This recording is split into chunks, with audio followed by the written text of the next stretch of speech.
Perfecto. Bueno, comenzamos. Nos quedó pendiente de la clase anterior ver los parámetros de calidad de lo que es la actividad de elaboración artesanal de sidra. Antes de continuar, les recuerdo por si ha habido alguno nuevo que se sumó. Si tienen dudas, como siempre, de lo que es el avance de la presentación, vayan escribiendo en el chat y de a poco vamos a ir respondiendo.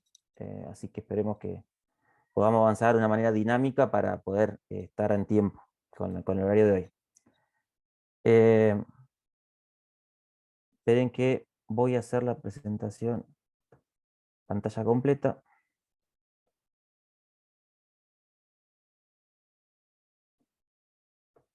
No, espera.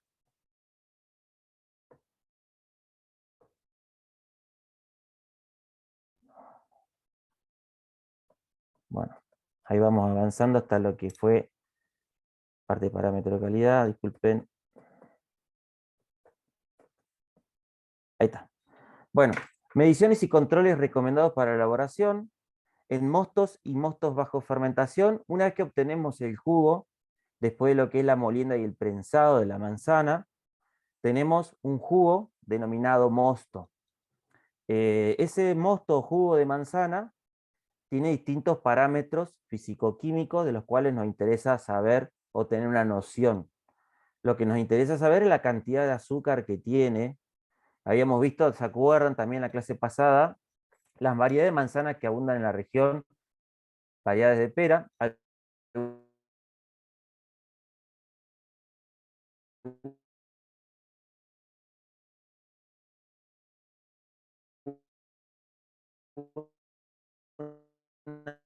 Tienen más Brix que las otras para producir. La cantidad de azúcar se mide con un equipo, como dice acá, refractómetro, ¿sí? Que mide los grados Brix. Sino también se puede medir la densidad y Olbumé, que se hace con mostímetro. El mostímetro ya vamos a ver un instrumento que flota. También otro parámetro que nos interesa es la acidez, el pH, son dos términos relacionados, se hace con pechímetro y la temperatura. Les dejo, sí, no voy a avanzar en algunas páginas, no voy a avanzar, le dejo la información para que lo vean ustedes más adelante, ¿sí? Para cuando tengamos que medir la temperatura del mosto, hacer un seguimiento de la temperatura de fermentación,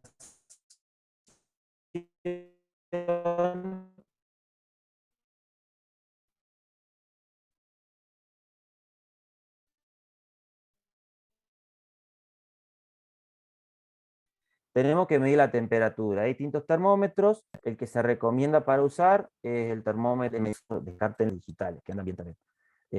Para que los...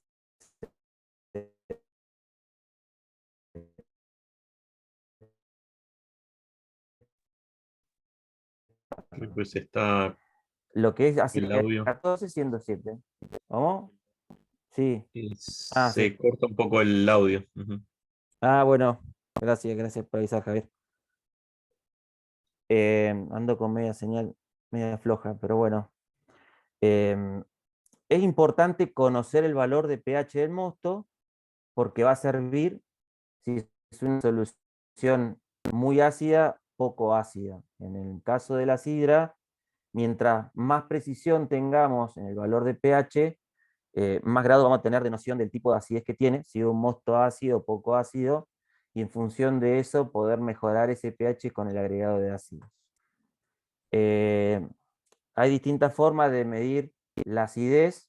Se puede hacer con una titulación ácido-base, o bien midiendo con un pHímetro. El pHímetro es un instrumento digital, no todo el mundo puede disponer de eso, es un instrumento que sale caro, así que en la escala artesanal no todos pueden contar con ese equipo y lamentablemente ahí nos tenemos que basar en conocer el tipo de materia prima que estamos teniendo y en algunas nociones que yo les voy a dar de cómo se debería corregir la acidez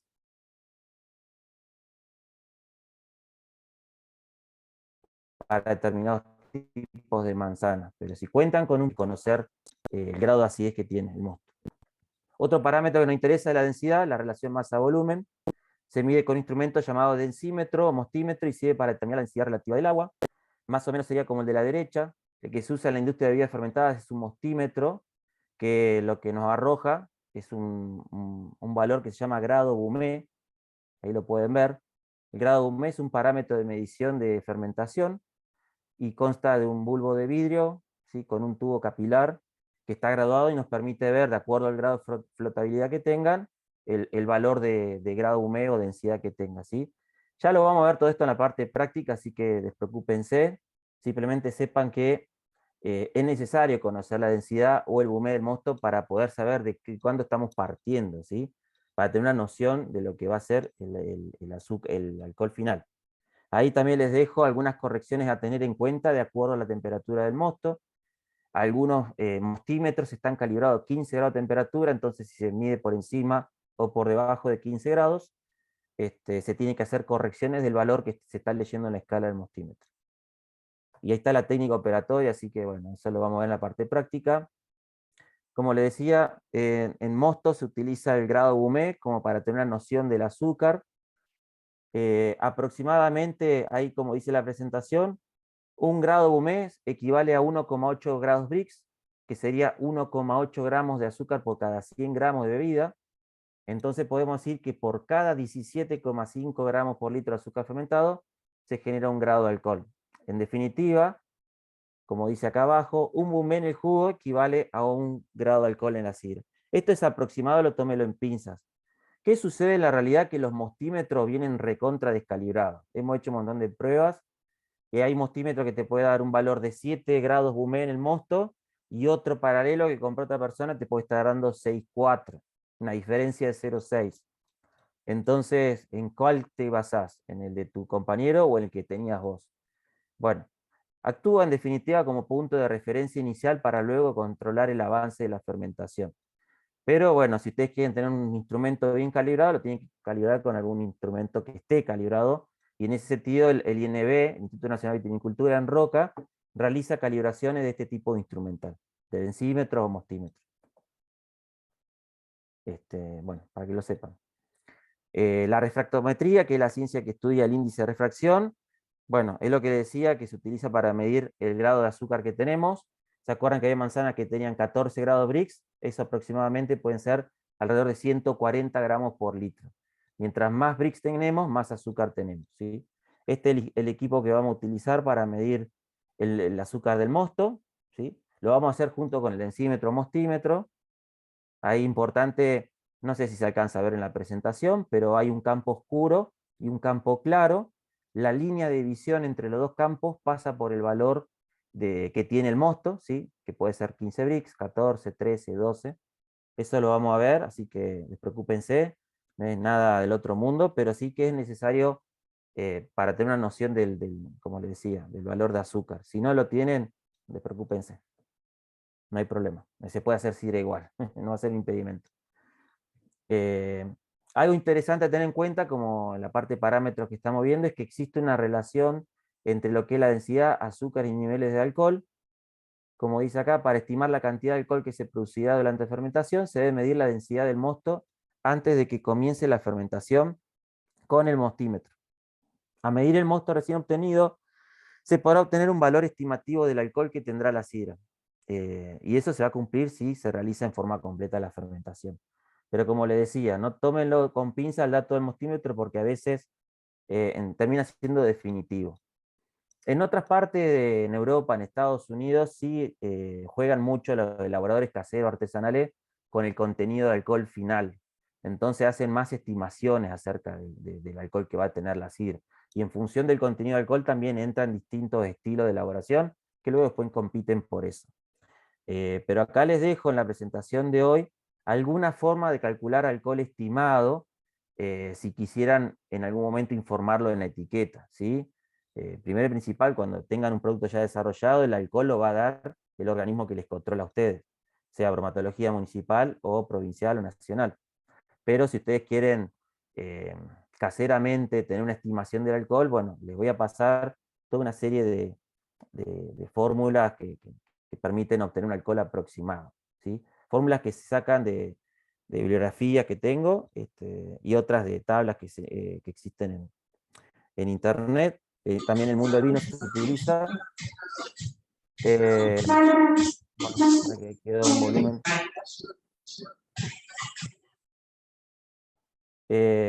Hay una fórmula de alcohol, densidad inicial menos densidad final dividido 7,36. Esa fórmula nos da un valor aproximado. La importancia de la medición de la densidad, en definitiva, como para ir resumiendo, permite estimar el potencial de alcohol, permite seguir el avance de la fermentación, y es una medida rápida y simple con instrumentos realmente más baratos, ¿sí? Acá, como les decía, otros cálculos estimativos para el alcohol. Por ejemplo, si tenemos una densidad relativa con un densímetro de 1055 gramos por litro, bueno, se calcula 1055 menos la densidad del agua, que es 1000, y el alcohol esperado es multiplicando esa cantidad de azúcar por 0,06. Y ahí tenemos en porcentaje volumen barra volumen. Otra forma es por tabla. Hay unas tablas que creo que después se las voy a dejar acá para que lo vean. La cantidad de alcohol que va a tener en función del azúcar por grados Brix. Y después acá tienen otra fórmula también, 0,6757 por grados Brix menos 2,0839. Todo esto se lo dejo para que ustedes lo revisen después. Se van a dar cuenta que de una forma u otra hay diferencia en obtención de alcohol, ¿sí? Por eso yo siempre digo, prefiero informar el menor valor de alcohol que me da, cosa de que si bromatología me controla el producto, no voy a estar por debajo de eso, ¿sí? Si me da 6,5 y tengo otra fórmula que me da 7, cuando yo ponga la etiqueta voy a informar 6,5. Pues si informo de menos, va a dar la sugestión de que está diluida la sidra. Acá hay otra tabla también interesante. Si tienen la densidad, por ejemplo, 1,03, el porcentaje de azúcar es 6,15 y el contenido de alcohol es 3,55. Normalmente nosotros nos vamos a encontrar con mostos, los mostos que tenemos nosotros acá en la región, una densidad cercana a 1,05, que nos va a dar alrededor de 110 gramos por litro de azúcar y nos va a dar alrededor de 6 gramos de 6% de alcohol, ¿sí? Los mostos que estamos acá haciendo sidra tienen alrededor de 6 grados de alcohol, para que se den una idea. Acá es la tabla que yo les dejo que pueden utilizar para cuando tengan la posibilidad de medir la densidad o el grado Brix con el refractómetro y poder tener estimaciones, ¿sí? Esa es la palabra, estimaciones de lo que va a ser el alcohol que va a tener su sidra. Otra tabla más. Bueno, acá como les decía, los valores normales en jugos extraídos, ya sea con Red Delicious o Granny Smith, van a oscilar siempre entre 12 Brix a 14 Brix, que luego esos azúcares se convierten en alcohol. Por lo tanto, esos valores de 12 a 14 grados Brix que tengamos de los mostos, nos van a dar mostos con alcohol, ya mejor dicho, una sidra base de 6 a 7 grados de alcohol. Los pHs obtenidos que hemos tenido a lo largo acá de los trabajos son de 3,4 a 4,0, y siempre vamos a decir que valores recomendados por debajo de 3,6 son los ideales para poder fermentar en sidra.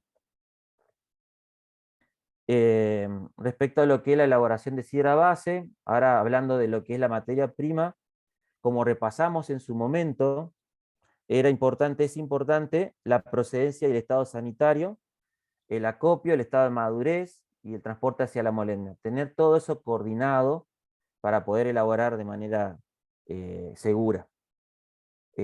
La madurez es importante por varios factores: el rendimiento del jugo, el desarrollo de los aromas y el máximo de solubles posibles, ¿sí? En los azúcares. Recuerden la degradación del almidón. Tenemos que asegurarnos que la manzana esté lista para consumo. Por eso, en algún momento, en la medida que se vayan perfeccionalizando, van a ver lo simple que es medir la degradación del almidón para saber si está el máximo de azúcares posibles. Esa tabla fue la que en su momento vimos en la clase pasada, que me resulta interesante mostrársela para que recuerden y tengan presente los datos de la red de Licious, lo de la Granny Smith, la Gala, la Pink Lady.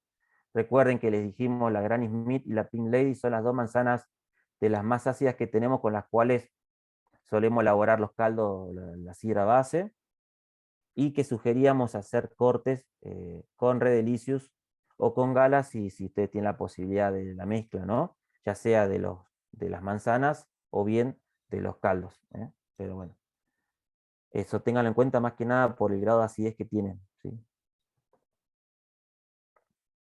En la cosecha de manzanas se puede utilizar manzanas rojas y verdes en proporciones variables. Se puede probar también con una sola variedad, ¿sí? Que es lo que solíamos hacer. Hacemos un par de vines de Granny Smith, hemos hecho un par de Pink Lady, hemos mezclado. Así que eso lo determinan ustedes. Cuando recibimos la materia prima, normalmente le compramos al chacarero el beans de fruta, que viene a veces en este buen estado, en general, ¿sí? Con algunas hojas. A veces vienen en vines de madera. Importante, la madera es considerada una contaminación, entonces tenemos que pasarlo a cajones plásticos. Eh, a ver, Pablo Javier levantó la mano. Bueno, Sí, Juan, una consulta. Cuando vos sí. hablas de mezclas de manzanas, ¿eso se hace ya en la molienda o es mezcla ya o la mezcla se puede hacer después del jugo o en qué momento se hace la mezcla? Bueno, es una buena pregunta. La mezcla se puede hacer al momento de la molienda en proporciones, como les decía, 60-40, 70-30, verde con manzana, verde con roja o roja con verde. Yo les dije que la vez pasada que he hecho con 30% de grano y 70% de red de licio y hemos tenido dentro de todo un buen caldo. Eh, Como yo le voy a dar una herramienta en esta capacitación que les voy a dar, le voy a dar herramientas para poder acidificar mostos de manzana Red Delicious que van a permitir obtener un caldo base seguro, sin tantos desvíos ni defectos. Con lo cual, después se pueden mezclar en la fábrica los caldos de manzanas ácidas y no ácidas, pero ya van a estar corregidos de pH. Mi idea es proporcionarles que también es válido mezclar manzanas, tanto ácidas como no ácidas, y obtener ahí el jugo, ¿sí? Es lo que mejor sería, para no andar agregando ácidos, no tantos ácidos, porque es mejor, más equilibrado queda, y aparte que es caro el ácido, no tengo en cuenta ese concepto de que agregar ácidos, por más que nos permiten mejorar los pHs, son caros, sobre todo si usamos tartárico, que quedó para mí el que mejor efecto da, entonces, bueno, nos puede encarecer la elaboración.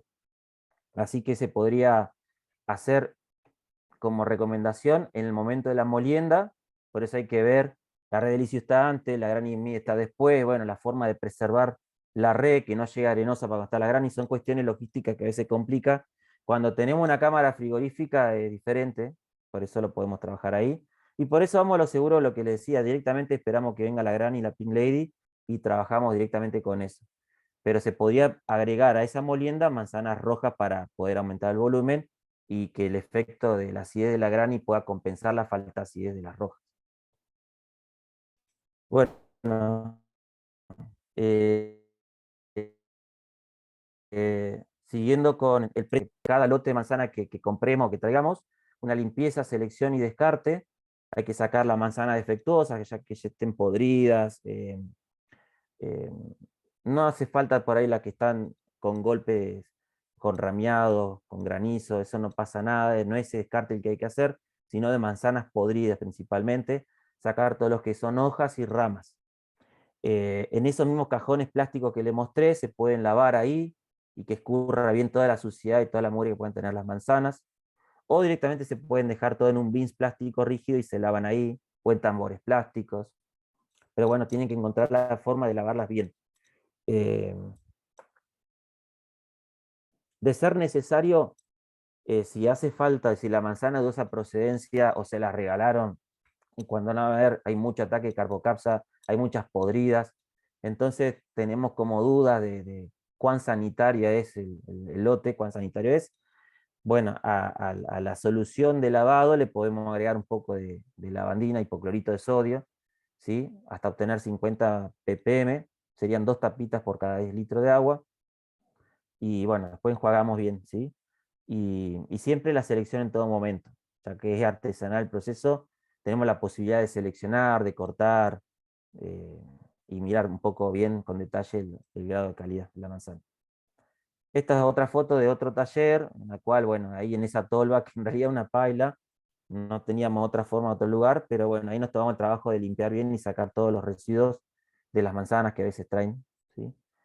Y antes de la molienda, visualícense que esto lo vamos a hacer antes de la molienda el 1 de junio, el acondicionamiento previo de los equipos, ¿sí? Se debe limpiar y desinfectar todos los equipos que se utilizarán, que estarán en contacto con la manzana o con el jugo posteriormente. ¿Sí? Se prepara una solución de limpieza en determinada dosis, con cepillos, accionar bien lo que es la parte de las prensas, los tanques. Bueno, toda esa tarea la vamos a ver porque es fundamental a la par de lo que es la calidad de la manzana y los conocimientos para transformar jugo en alcohol, en sidra, es fundamentarse que juega un rol crucial lo que es la higiene y la sanitización. En lo que es la molienda, se corta la internet, en lo que es la molienda, el objetivo es moler la manzana en partes más pequeñas para luego prensarlas y extraer su jugo. Les había mostrado diferentes tipos de moledoras que el objetivo justamente es poder encontrar una moledora o poder contar con un equipo que triture la manzana en partículas más pequeñas, ¿sí? Tamaño grano de arroz sería como lo ideal. Creo que esto ya lo vimos, ¿no? Sí. Requisitos de la molienda. Bueno, también fundamental, ya tenemos la manzana limpia, ahora ya estamos para moler. La molienda debe ser rápida para mantener higiene y evitar contaminación. Pues una vez que arrancamos, no paremos, hagámoslo con un flujo acorde, ¿sí? Porque apenas empiecen a haber desperdicio de manzana, de lo que fuese, de trozos de jugo y todo eso, empiezan a aparecer insectos, bichitos, y bueno, se expone toda la contaminación ambiental. Por eso también el lugar tiene que ser acorde, ¿verdad? Todos con requisitos determinados para que no se contamine tanto lo que se está moliendo. Y por eso se hace en sala sucia también.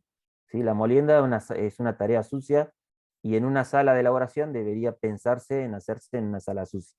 Tener para desagotes, para limpiar bien los equipos, para que enjuague, para cuando se le pase agua al piso con producto, pueda escurrirse bien toda esa mugre. Se debe moler solo el lote que se puede procesar enseguida, al que se le puede extraer jugo, y se debe extraer solo lo que se pueda guardar, envases disponibles, tenerlos limpios y desinfectados.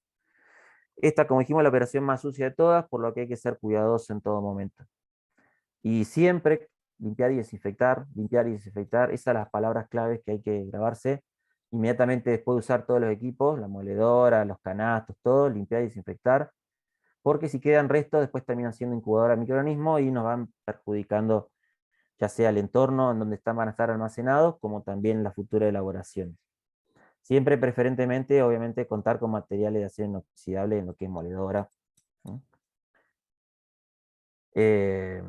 Vean, siempre hay enchastre en la sala, por eso cuando vayan a la práctica el 1 de junio, llévense ropa vieja, cómoda, o unas botitas, unas zapatillas viejas, lo que sea que puedan ustedes salpicarse, ensuciarse y no tener que lamentarse después de la suciedad. Y sepan que se trabaja así, la parte sucia de la molienda es realmente sucia y bueno, es la parte que nos toca afrontar. El prensado va a ser una tarea que va a ir a continuación de la molienda, y en el mejor de los casos, si contamos con una prensa continua, se hace en paralelo. En la escala artesanal que nosotros hacemos es, primero molemos, prensamos en una prensa que tiene un canasto, se llena, y ahí empieza a prensarse recién todo el jugo, así que es discontinuo. ¿Está? El objetivo del prensado, como dijimos, es obtener jugo o mosto de manzana. Sacarle a todos esos trozos pequeños de partículas de manzana todo el jugo posible. Y se tiene que colar o filtrar antes de ponerla a fermentar, ¿sí? Normalmente ese jugo, no sé si se alcanza a ver, en la prensa tiene como hay restos de pulpa, entonces esos caen. Ahí, antes del balde le ponemos un colador, con una tela o un liencillo. En el momento del prensado se coloca la manzana molida dentro de la prensa hasta llenarla, y después se procede al prensado hasta extracción máxima de jugo o mosto de manzana. Y ahí entra a jugar el tema rendimientos. Como dijimos, los rendimientos, es decir, la cantidad de litros de jugo que sale por cada kilo de manzana, o por cada 100 kilos, qué cantidad de jugo, bueno, eso varía dependiendo del tipo de prensa que tengamos, también va a depender del tipo de molienda que tengamos, pero lo que marca el juego ahí es la prensa. La prensa canasto, lamentablemente, esta clásica que se ve acá, que es a tornillo, bueno, era un rendimiento pésimo, ¿sí? 40%, 45%. Después con el uso del cricket y con algunos ingenios para poder armar capas, ¿sí?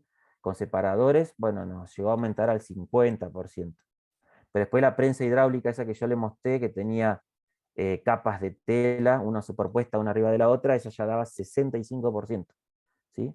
65 litros cada 100. Bueno, con esta prensa acá, 40 litros cada 100. Así que, pero la calidad de jugo es excepcional, ¿tá?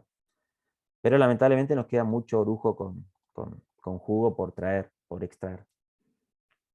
Acá, como les dije, a las primeras elaboraciones nos dimos cuenta que era un cuello de botella enorme el prensado, porque se puede moler rápido, pero después el proceso de extracción de jugo en este tipo de prensas es lento, pero es de confianza, sí, se puede hacer y es de confianza, pero es lento, con bajo rendimiento, y por eso pusimos otra prensa en paralelo para poder avanzar un poco más rápido, si no, se hace dificultosa la tarea de moler un beans. Pero bueno, eso para tenerlo en cuenta. Normalmente en la escala artesanal los procesos de prensado son en forma discontinua, como le dije, que puede ser con canasto y tornillo, o con el accionamiento hidráulico, que sería con un clic. A nivel industrial, bueno, ya sabrán que se realizan prensados continuos, prensas de cinta y rodillos. Acá hay más fotos de lo que son las prensas. A la izquierda cómo se van armando con una tela toda la capa de mostos. Se arma como un paquete, un sobre, y se va poniendo uno arriba del otro con separadores, ¿sí? Y bueno, nos permite extraer un poco mejor el jugo cuando se arman todo este tipo de capas. Nosotros improvisamos algo parecido, pero en un canasto, ¿sí? Cortamos esas mismas rejillas eh, de unas bandejas plásticas que se usan para transportar panes lactales, no sé si lo han visto. Bueno, hicimos el formato de la prensa y con eso armamos separadores. Por ahí nos faltaría armar las telas, pero bueno, por lo menos con esos separadores nos permitimos mejorar un poco más el rendimiento. Después la clave está en la obtención del jugo mosto. En la medida que vamos prensando, va saliendo el jugo, la prensa se va desagotando, es decir, ya queda seca, después se va sacando y bueno, eso automáticamente el jugo se va al tanque. Nosotros vamos a hacer exactamente lo mismo cuando hagamos la práctica. Ese tanque al que estoy volcando ahí, ese era yo, hace unos años atrás. Bueno, el tanque bien sanitizado y todo eso. Una foto de lo que en pleno proceso, la labor de molienda prensado. En un momento dado, si todo funciona bien, el proceso es casi continuo, ¿sí?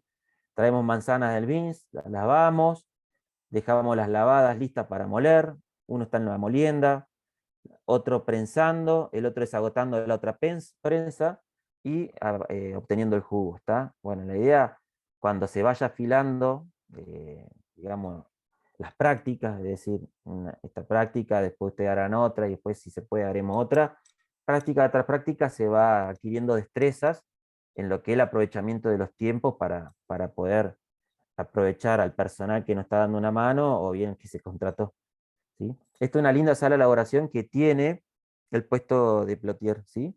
El meta de plotier. Muy linda sala de elaboración. Esta es una foto en el chañar con también otra foto en pleno proceso, ¿sí? Moledora, prensa y a tanque. En el tambor azul tenía las manzanas ya lavadas, listas para moler. Por eso es importante tener ese aspecto en cuenta, ¿sí? Manzanas limpias y todo el equipo lo más cómodo y cercano posible para no andar caminando tanto y no entorpecernos. Después lo que va a venir una vez que obtengamos el jugo, bueno, ahí nos va a llegar el momento, como ven en la foto de la derecha, el tanque al fondo, vamos a tener una cierta cantidad de litros. Conviene siempre ese tanque, o cualquier tanque en donde el jugo va a estar almacenado, el jugo obtenido, tenerlo como se conoce cubicado, es decir, saber la cantidad de litros que lo componen, para poder tener una noción de los litros obtenidos, del rendimiento, y de paso también de los insumos que tenemos que agregar. Cada insumo que se va a agregar tiene toda una dosis determinada, de acuerdo a la cantidad de litros obtenidos. Acá a la izquierda ya se ve, no sé si alcanza a ver, el mostímetro flotando, mostímetro, que a veces los mostímetros, no se los comenté, tienen distintas escalas, peso específico, mostímetro propiamente dicho, y a veces tienen la densidad. Si a veces tienen 3 escalas en uno, o a veces directamente solo hume, pero bueno, ya sea un mostímetro o un densímetro, ambos son parecidos y en definitiva lo que miden son el contenido de azúcar. A la derecha se está midiendo el índice, el grados Brix, ¿sí? Del mosto, que es el refractómetro. ¿Está? Tanto el refractómetro como el mostímetro o densímetro son los dos instrumentos que se utilizan para uno u otro o los dos, ¿verdad? Para poder medir o tener una noción del azúcar. Eh,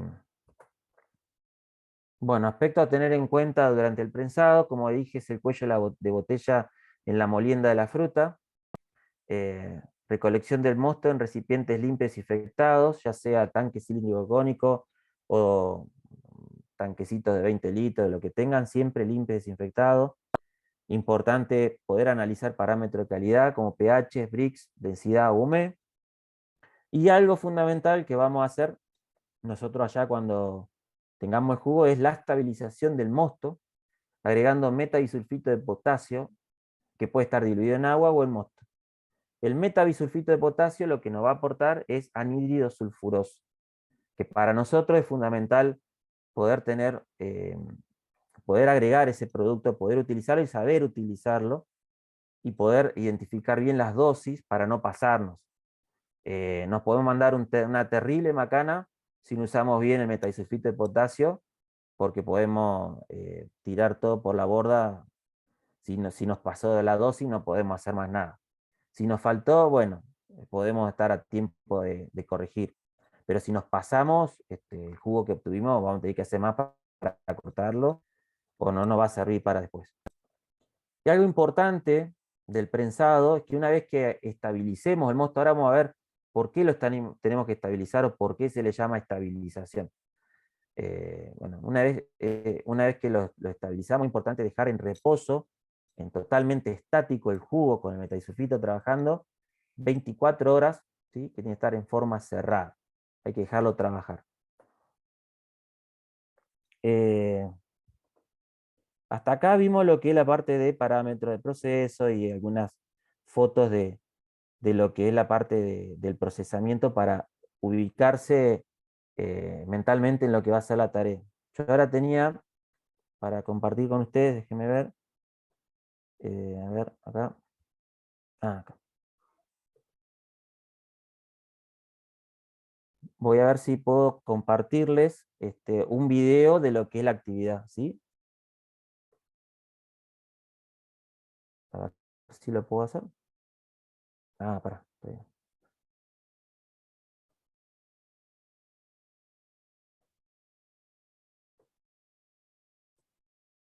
Hola Juan, ¿cómo estás? ¿Me Sí, escuchás? bien, sí. Acá estoy, quería Bien, avisarte. Marcia. Bueno, Sí, Marcia, gracias.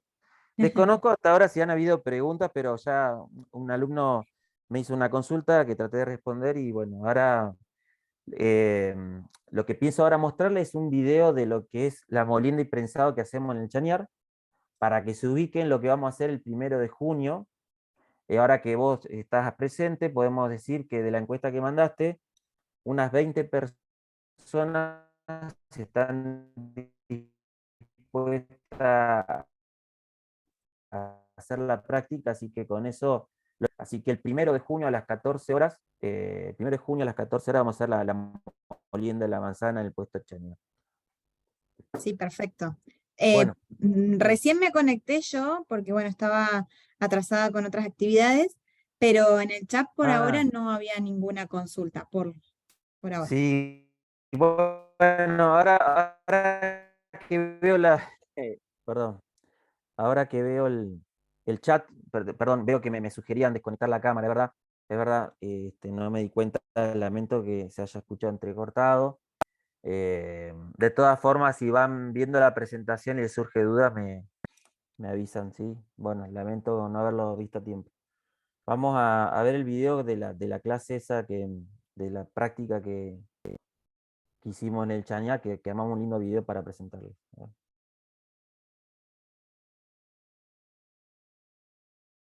¿Alcanzan a ver ahí, Marcia? Vos avísame, ¿eh?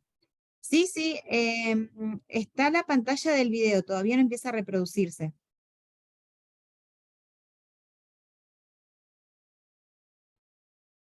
Bueno,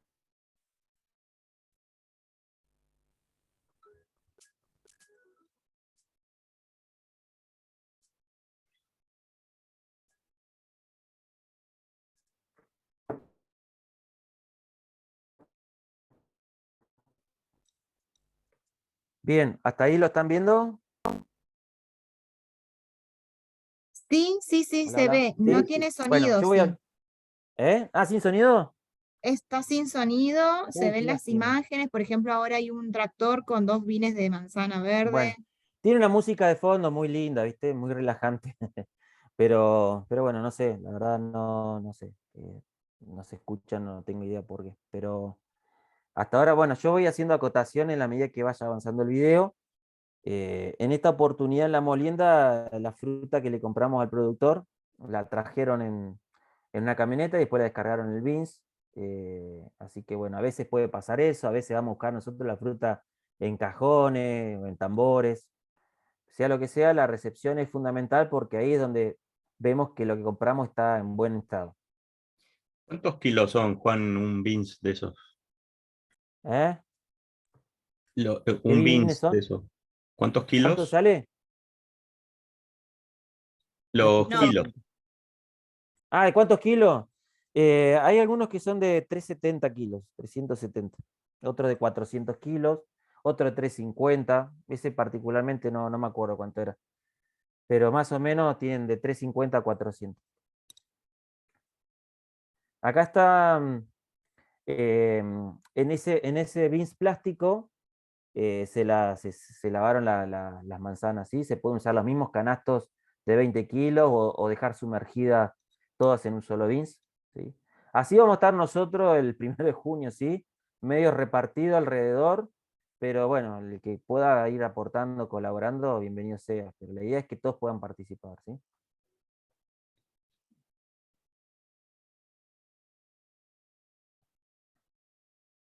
Acondicionamiento de equipos es eso que llamamos de, antes de proceder a moler la manzana, es verificar el estado de funcionamiento de todo, la moledora limpiarla, sanitizarla, la prensa, los baldes que se van a usar para recoger la trituración, la pulpa triturada, como el jugo de la prensa, y también el tanque de recepción del jugo, ¿sí?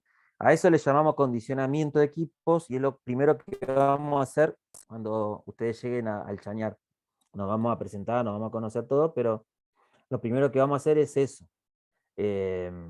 Ahí el técnico Fermín está sosteniendo la bandina, pero bueno, era para explicarles eso que les expliqué, que si ustedes tienen duda de la procedencia o ven que la manzana está muy podrida o tiene muchos defectos, la solución que les podemos darles es eso, de dejar preparar una solución con lavandina, hipoclorito de sodio de 50 ppm, ¿verdad? Como para ayudar a bajar la carga microbiana de toda esa podredumbre que puede traer la manzana.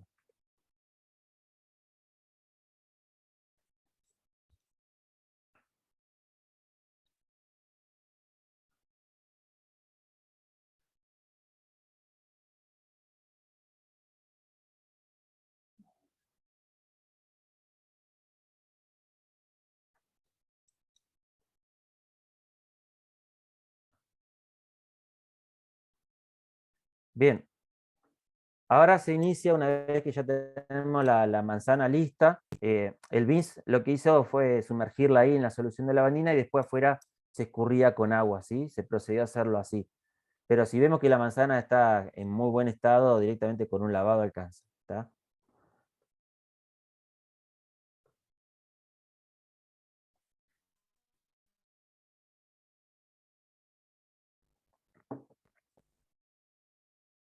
Bueno, esa es la moledora que tenemos, ¿sí? Está muy linda porque es una máquina que se amolda bien a la estructura artesanal. Ahí el trabajador, el alumno, mejor dicho, está ingresando de a una manzanita, ¿sí? Pero podemos tranquilamente sostener el canasto al lado del embudo y podemos alimentar la moledora, no estrangulándola, sino de a poco, que sea más sostenido el ingreso de la materia prima, ¿sí? Pero bueno, también hay que ir regulando, por como les decía, por ahí ya se llenó la prensa y bueno, por ahí se aprovecha a seguir moliendo un poco más y se va recogiendo la pulpa en otro lado.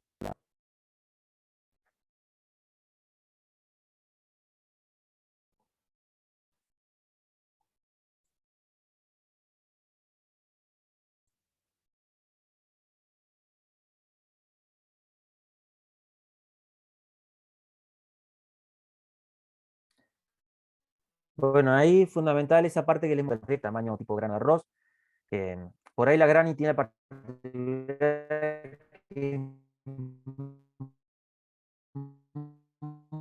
muy Ahí, Juan, se te está cortando. jugosa cuando se tritura, entonces, eh, ¿sí? Bueno, ¿el Se video te o el cortó audio mío? bastante. Se te Bueno, cortó bastante ahí. bueno. Lo que les decía, es que hay que tratar que la velocidad de agregado de manzana a la moledora sea leve para no se estrangule, no se cagote la máquina, y tener el balde ahí bien dispuesto para que no se pierda pulpa. Ahí está la pulpa recogida, no se alcanza a ver bien, pero se ve los tamaños bien partículas bien pequeñas, toda la pulpa que va cayendo a la prensa y la vamos alimentando conforme obtengamos pulpa triturada.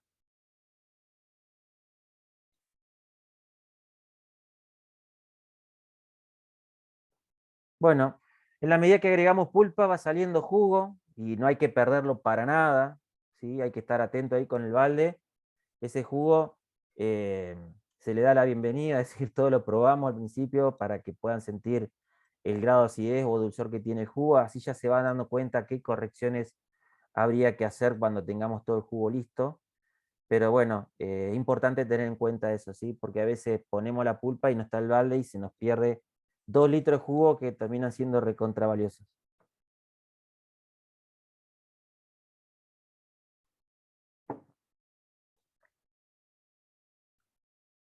Bien, trasiego de mosto a tanque, el mosto de la prensa, ¿sí? Bueno, en la industria se utiliza una bomba que directamente va al tanque. Lo nuestro es muy artesanal, con balde sanitario, fíjense, un balde blanco, exclusivo para la tarea, no se utiliza para otra cosa, se va a los tanques ya sanitizados con anterioridad. Bueno, eso lo vamos a hacer también nosotros.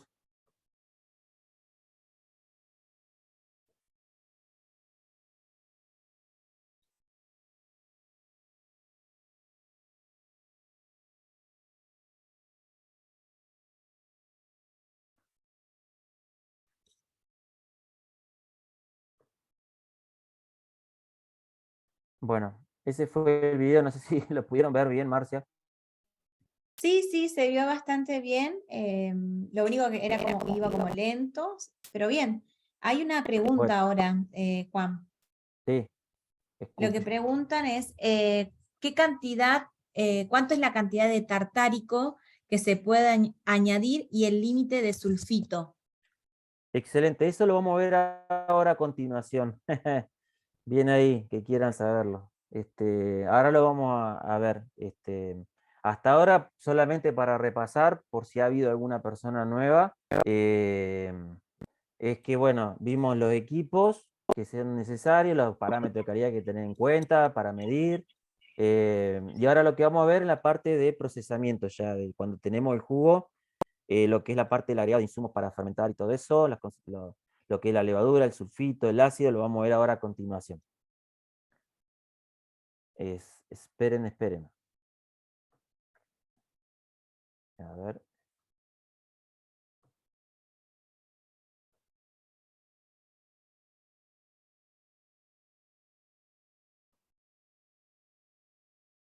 Bien.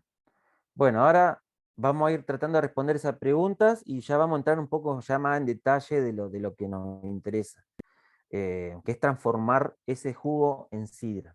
Bueno, la composición aproximada de un jugo de manzana tiene, como verán ahí en la presentación, tiene alrededor de un 85% de agua, mayoritariamente es agua lo que es jugo de manzana, de un 12 a un 15% de azúcares conformados por fructosa, glucosa, sacarosa, y de un 0,2 a un 1% de ácido málico, principalmente ácido málico, el ácido principal de lo que es el jugo de manzana. Como les dije, la uva tiene otro ácido orgánico principal que es el tartárico. Y el tartárico, como les sugerí, es el ácido que preferentemente nosotros utilizamos para corregir acidez, aunque también se puede usar ácido cítrico, ¿sí? Y también se puede usar ácido málico que también se compra. Pero el ácido tartárico se consigue mejor y aparte que funciona muy bien. Después el resto de la composición del jugo, vitaminas, minerales, proteínas, aminoácidos, compuestos volátiles, que son aldehídos, alcoholes, ésteres, y también tiene otros compuestos, para tenerlo presente, tiene compuestos fenólicos, que lo vimos, que en la industria allá en Europa, recuerden que los taninos, ¿sí? Los taninos es un componente interesante para la hora de tener un caldo equilibrado, y el tanino forma parte de lo que son los compuestos fenólicos o polifenólicos, y también tiene algo interesante mencionado acá, pectina, ¿sí? La pectina genera enturbiamiento en el jugo, y bueno, eso también tenemos que saberlo, pero la composición sería esta, ¿está? Mayoritariamente agua, le sigue en segundo lugar los azúcares, y en tercer lugar los ácidos. ¿Qué tenemos que recordar? Que bueno, que los azúcares del mosto, más el agregado de levaduras, nos van a producir alcohol. ¿Cuántos azúcares hay? ¿Nos interesa? Sí, porque eso se va a transformar en alcohol. Recordamos, para medir azúcares lo que tenemos al alcance de la mano es la densidad relativa con decímetro o mostímetro o los grados Brix, ¿sí? Y después la estimación del alcohol, como les comenté, con todas las fórmulas que aparecen ahí, que no las detallé, pero que ustedes después las pueden ver tranquilamente. Ahí, Como les Juan, dije, sí, preguntan sí, si el agua es de manzana, ¿verdad? sí, el agua de la fruta. Sí, sí. Em, la particularidad del jugo extraído, dijimos, creo que en su momento lo comenté, la estabilización del jugo. ¿Por qué tenemos que estabilizar el jugo? Porque realmente el jugo de manzana es inestable. Es un sustrato sumamente requerido por todos los microorganismos que abundan en el ambiente, ¿sí? Principalmente por eso se presenta inestabilidad microbiológica, química y físico-química, o física, ¿tá? Por esa razón es inestable. Primero, porque es caldo de cultivo para microorganismos, se oxida con el aire. Habrán visto que cuando cortamos una manzana se pone marrón. Bueno, eso porque hay una reacción físicamente inestable, porque una vez que obtenemos el jugo, sedimentan rápidamente las partículas más pesadas. Es decir, hay una mezcla de cosas que lo que queremos es estabilizar todo eso. Lo primero es frenar todo tipo de desarrollo microbiano. Por eso es importante saber que apenas obtenemos el jugo, algo tenemos que hacer para poder estabilizarlo. Y ahí es donde el elaborador decide qué hacer con ese jugo obtenido. El Código Alimentario Argentino permite, como un tratamiento de estabilización, la pasteurización, que lo protege temporalmente, es decir, para frenar los microorganismos que están ahí, ya mismo en el jugo en contacto. Y no hay que hacerlo mayor a 50 grados centígrados, ¿sí? Así que hay que hacerlo bien medido. Yo hasta ahora nunca hice pasteurización de jugo, directamente me manejo con la segunda recomendación, que es el agregado del sulfito. Sulfuroso es anhidro SO2, ¿sí? Para los nuevos, los que no tienen mucho conocimiento, SO2 le llamamos sulfito o anhídrido sulfuroso. Está el anhídrido sulfuroso, como dice abajo, se agrega en forma de sal, que es un polvo, que se llama metadisulfito de potasio. Lo abreviamos para hacerlo simple y que recuerden MBK. Con esas siglas decimos que es metadisulfito de potasio. Es una sal, es un aditivo, es un conservante que está permitido para la industria de la bebida fermentada. En este caso en la sidra lo usamos, pero de manera responsable y consciente, ¿sí? Saber que eso es un producto químico que es tóxico, pero que cuando se agrega el jugo en mínimas partes, nos permite tener un ambiente protegido y listo para poder transformarlo en sidra. A lo que es el agregado sulfito o metadisulfito de potasio, protege al jugo y permite trabajar con él. Adicionalmente, ese agregado de sulfito se puede complementar con ácido. Que eso va a empezar a responder a la respuesta de ese alumno.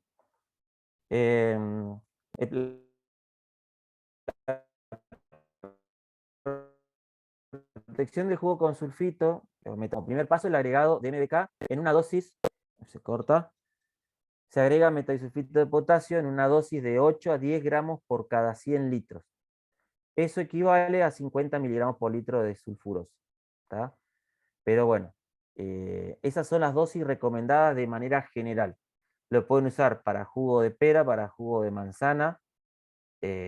Como regla general, esa es la dosis recomendada, de 8 a 10 gramos de metabisulfito de potasio por cada 100 litros de jugo. A esos 100 litros de jugos, los que elaboramos bebida fermentada los llamamos hectolitros, y por eso está la palabra HL. ¿Sí? Hectolitro es una forma de abreviar 100 litros, y van a ver que muchos insumos enológicos o de uso para bebida fermentada tienen esa dosis, por ejemplo, gramos por HL, ¿sí? Para que sepan. Las condiciones ideales para fermentar son que un mosto tenga mayor valores de grados Brix, ¿sí? Mayores a 12, y que tenga bajos valores o menos valores de pH, y en lo posible menores de 3,6. Por tal recomendación, para poder estabilizar el jugo, además del metabisulfito de potasio, como segundo paso ahí agregamos ácido para acidificar. Como dice el título de la presentación, estabilización del jugo con acidificación. Es opcional, ¿sí? Esta es la recomendación que yo les puedo dar por toda la experiencia que hemos tenido de lo importante que es acidificar desde un primer momento el jugo. Lo podemos hacer ahí inmediatamente obtenido, o lo podemos hacer al día siguiente cuando inoculemos. ¿Sí? Como dice ahí, puede realizarse más adelante.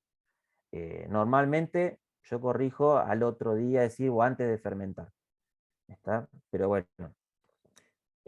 Algo interesante del agregado de ácido, como ya dijimos en su momento, mientras más ácido agrego, más bajo va a ser el valor de pH. Por ende, cada vez que agrego ácido, bajo el pH. Eso recuérdenlo, son como reglas generales. Y otra cosa que tiene, que más adelante quizá lo veamos, es que el sulfito o el sulfuroso es más eficiente mientras más ácido sea el mosto. Por lo tanto, mientras más ácido sea, mientras más bajo el pH, también podemos agregar menos sulfito de lo recomendado, ¿sí? Estos son como tips para los que ya elaboran o piensan elaborar. Pueden bajar de 8 a 10 gramos, como decía la recomendación, pueden bajar de 6 a 8 gramos. Y yo prefiero siempre agregar menos sulfito porque me gusta trabajar así, con el menor agregado posible de sulfito. Bueno, acá en la recomendación que van a ver en esta diapositiva, van a ver modificación de acidez del jugo. Mi recomendación, sugerencias, es agregar 1 a 2 gramos por litro de ácido cítrico, que puede ser tartárico o una combinación, ¿sí? Mitad ácido cítrico, mitad ácido tartárico, como regla general, de 1 a 2 gramos por litro. Ahora, si tienen identificado que están trabajando con frutas poco ácidas, como una Redelicious, pueden necesitar alrededor de 2 gramos por litro, como mínimo, ¿eh? A veces se agregan 3. Pero con este dato, ustedes por ahí, si están en su casa y tienen Redelicious y quieren probar, con ese dato ya están corrigiendo bastante bien el pH del mosto obtenido. En cambio, si trabajan con frutas ácidas, pueden necesitar alrededor de 1 gramo por litro, también como mínimo. Esta experiencia con Granny Smith siempre la hemos hecho así y no nos ha fallado, ¿sí? Por eso la información que les estoy dando acá, este tips, es basada en la experimentación, en toda la experiencia que hemos tenido, y que no va a ser la única instancia de agregado de ácido. Posiblemente haya más instancias de agregado, pero ya identifiquen las instancias de agregado de insumos. Identifiquen que ya el mosto que obtuvimos de la prensa ya tiene un agregado sulfito y quizás tenga un agregado ácido, téngalo presente y registrado, porque más adelante, antes de envasar, posiblemente hagamos nuevas correcciones, nuevos agregados. Y siempre tomen nota de lo que van haciendo. El pH refleja la acidez del jugo. Si es cercano a 4, habrá deterioro. Y como dice acá la recomendación, el rango óptimo que tiene que estar el pH es de 3,0 a 3,6. ¿Qué sucede? ¿Por qué el pH cercano a 4 habrá deterioro?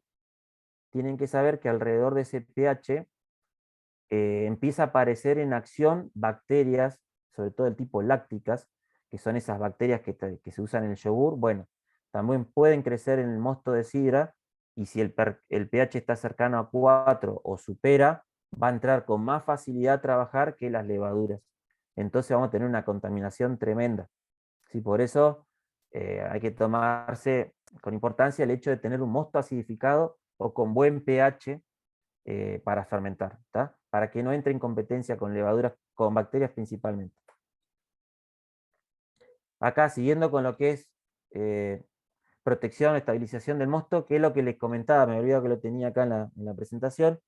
Jugos ácidos que dan pH menores a 3,6, agregar de 7 a 9 o de 7 a 8 gramos de MBK por cada 100 litros, que es una dosis mínima y suficiente. Si tenemos jugos no ácidos o de sanidad dudosa, esas que están con fruta media podrida, que por más que la trabajé con hipoclorito de sodio ahí en el lavado, tengo igual dudas, bueno, reforcemos la dosis, agreguemos un poco más, de 12 a 15 gramos por cada 100 litros. Esa dosis de sulfito nos va a dar mayor seguridad que cualquier contaminación que haya o exceso de contaminación puede ser frenada por ese sulfito. Y vamos a poder fermentar igual, después la levadura trabaja bien igual con esa dosis. Quizás le cueste al principio, pero después empieza a crecer. Las recomendaciones son, una vez que estamos estabilizando el jugo, es no airear el jugo después del agregado de MBK, calcular bien la cantidad a pesar, recuerden eso que le dije, cubicado el tanque, o graduado, ¿sí? En función de la cantidad de litros que tienen, hagan bien el cálculo. Si son 150 litros, bueno, hagan bien el cálculo, pesen bien y vuelven a repasar todo lo que hicieron, el cálculo, el pesaje, y recién ahí disuelvan. El metadisulfito de potasio larga un olor muy irritante que para las personas que son asmáticas o principios de asma puede llegar a perjudicarle la respiración, ¿sí? En ese sentido tengan cuidado, por eso lo menciono acá y en la presentación. El resumen de lo que sería molienda imprensado, entonces, lo que vimos hasta ahora, elegir siempre frutas de madurez adecuada y de buena sanidad, preparación de las frutas, vamos a hacer la selección y el descarte, separación de partes no comestibles, limpieza y lavado, trituración o molienda de frutas de manera rápida, ordenada e higiénica, extracción de jugo, ¿sí? Bueno, ver qué tipo de extracción lo vamos a hacer, con qué tipo de prensa, y bueno, cuando obtenemos el jugo, medir estos datos recomendados para tener una noción que tenemos. Y el quinto paso del resumen sería la protección del jugo o la estabilización con metadisulfito de potasio y con algún ácido que es opcional. Es importante para un cálculo preciso tener que ubicado, como les dije, el tanque. Y siempre dejar 24 horas de reposo, una decantación. Esas 24 horas de reposo que va a estar estático el jugo, ahí quietito, bueno, va a ocurrir un fenómeno que se le llama decantación, que ahora lo vamos a ver a continuación, qué es lo que sucede.